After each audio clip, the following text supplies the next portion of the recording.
Again, Denise here, and this is Ask Denise. And you know what? There's many people in yoga that are practicing yoga that have hypermobile knees. That's because this is much more prevalent in women than it is in men. And of course, in the West, there's lots of women in my yoga classes anyway. So there's a couple of ways that the knee could be hypermobile. Actually, there's lots, but I'll give you the two most common and basic. So the first one is that your knee is actually able to hyperextend.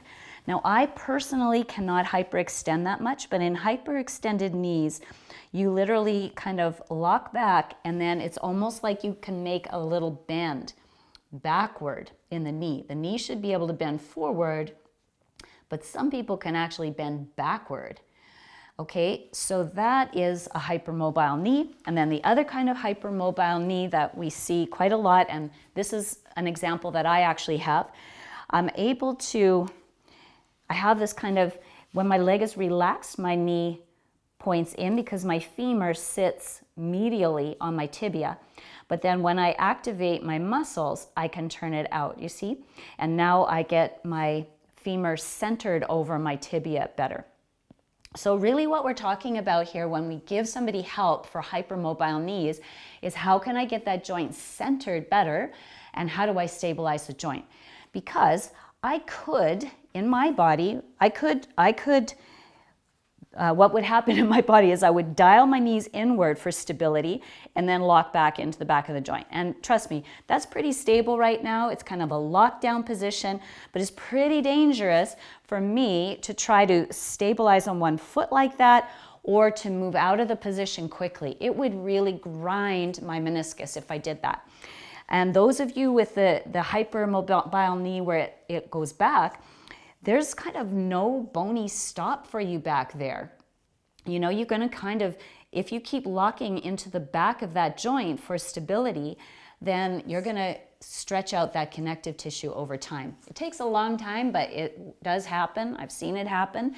And then you're really in a deep hole. So as soon as you are aware, you want to start creating a bit more strength around your knee. The first one is get it in a better position. And as I'm always demonstrating and teaching in my classes, you want to create that external energization. That's already going to help you. You people who can hyperextend, you want to make sure you center your bones one above the other so that you're not locking back, okay? So no locking the knees, balance the knees, and then dial the energy outwards so you start getting some tensioning of those supportive lines of connective tissue down the lateral leg. That's where your connective tissue support is for the knee. It's on the lateral side of the leg, not the inner aspect. Okay, so that's a first step.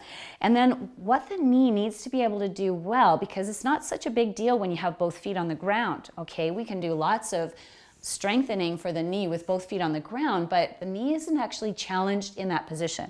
So what I suggest is going to single leg work with the knee. So if you'll observe, I can do this kind of single leg squat slide here. And what my knee really wants to do is this. It wants to fall in. You can see how that affects my foot and my arch, and my knee falls in. So I have to train myself to keep dialing it out, pressing that knee to the outside. That makes me feel strong and stable. Okay, so that's really good practice right there. And then lots of, what else can I show you? Where's my list? Oh yes, chair pose. So just even a simple chair pose like this, standing on one leg. And instead of having knees together, we keep them apart and then go to a single leg. You can even press down into one leg or pull down like this. And you're creating, you know, a little environment where your knee has to stabilize. And it's going to be really obvious to you if it starts to flop to the inside, which is where it probably will, where it's going to happen. And so, yeah, an inverted table pose, so like these postures here where you're really pressing down into the feet. We want to strengthen our hamstrings. Those are knee stabilizers too. And then we can go to single leg work here. And we can certainly step out So that kind of work is going to be really beneficial to the knee. You have to be very strict with your position. As we all know, if you're really mobile, you have more work to do when it comes to stabilizing. So stabilize in movement and in stillness, and you're using those lateral lines to help you do that. Dial it out, energize the legs, and go for it. All right? Try that out in your practice and see how it goes.